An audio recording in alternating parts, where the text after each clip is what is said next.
عليكم ورحمة الله وبركاته. walaalayal waxaan rabaa halkan inaan kula wadaago saddex talo oo dahabiya oo aad ii anfacday kuna saabsan tobanka dambe ee bisha Ramadaan. walaalayal tada waxaa soo jeediyay imaam kamida imaamyada masjidka xaramka Allah xifdiyo. taladani waxay ku saabsan tahay si aan uga faa'iideysan lahayn tobanka dambe ee bisha Ramadaan oo laga yaabo inuu ku jiro ayba ku jirto Laylatul Qadriga.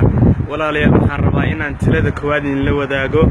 imaamku wuxuu soo jeediyay qofka muslimka ee raba inuu Laylatul Qadriga ajirkiisa helo waxa koowaad uu sameeyo tobanka dambe inay noqdaan inuu takawaad inuu bixiyo oo sadaqaysto $1 riyaal £1 $1 hadba wadanka uu joogo lacagtiisa. hadduu habeen kasta tobanka uu bixiyo $1 ama se lacagtaas yani $1 waxa u dhiganta wadankiisa ama ka badan ama ka yarba wuxuu helayaa iyadoo laban laabay oo loo laban laabay 83 sano. يعني ليلة القدر هادو kugu soo beegmo adoo bixiye $10 tobankaas waxa lagu dhufanayaa sidii adoo bixiye 10 bilood ama 83 sano. talada koowaad ay walaalayal sameynayna waxa weeye inaan bixino $1 ama se wixii ka yar habeen kasta oo kamida tobanka dambe ee bishii Ramadaan sayni Allah subhanahu wa ta'ala ajirkeeda inoo siiyo. talada labaad waxay tahay habeen kasta waxaad tukataa 2 ragcadood ama ka badan waayo amalka aad sameeysid wuxuu u dhigmaa 83 bilood. habeenkii aad tukatay haddii uu ku soo beegmo tobankii dambe ee Laylatul Qadriga waxa lagu lama laabaya 83 sano ama waxay soconaysaa inaad 10 bilood aad sameeyay amalkan. tan saddexaad ee ugu qiimaha badan ee ugu dambeysana waxa weeye adoo habeen kasta akhriya suuratul ikhlaas ama qul huwallahu ahad 3 jeer akhriya. qofkii 3 jeer akhriya qul huwallahu ahad nabiga sallallahu alayhi wasallam wuxuu yiri wuxuu la mid yahay sidii qof quraanka dhameeyay. marka tobankan dambe ee Ramadaan habeen kasta waxaad akhridaa habeen kasta insha Allah waxaad akhridaa qul huwallahu ahad 3 jeer.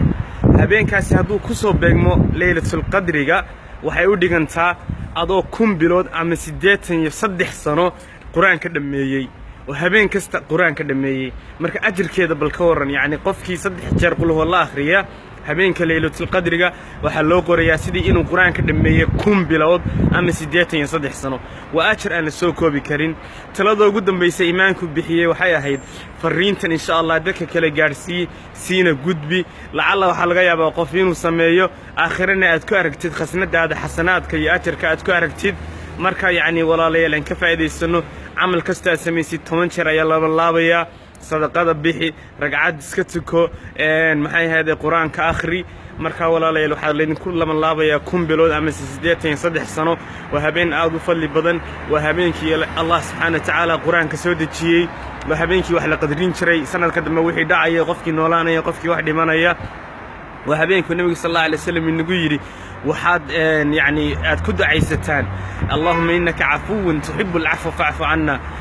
marka ducadaasna akhriya insha Allah adkaartaas marka salaatul leylka aad tukanaysaan aan ka wada faa'iideysano. saddexda salaad hadii soo gabagabayno talada koowaad £1 £1 riyaal €1 1 shilin hadba meesha joogtid sadaqada wuxuu la baxay habeenkaas. habeenkii ku dhacdo Laylatul Qadriga 18 bilood ayaa lagu laba laabaya 83 sano. habeenka 2 ragcadood tuko habeen kasta 83 sano lagu laba laabaya haddii Laylatul Qadri kugu beeganto 3 qul huwa la akhri 30 juz quraanka aad akhriyaa ay u dhigantaa oo quraanka dhameeyay waxa lagu beegayaa 83 sano aad quraanka dhameeyay. marka saddexda tala ayaan dabcaynaa in la wadaago. Allah subhanahu wa ta'ala Laylatul Qadriga hayna waafajiyo Ramadaan tan haynaga aqbalo. aad baan idin salaamaya jazakumullahu khayral jazaa. wassalamu alaykum wa rahmatullahi wa barakatuh.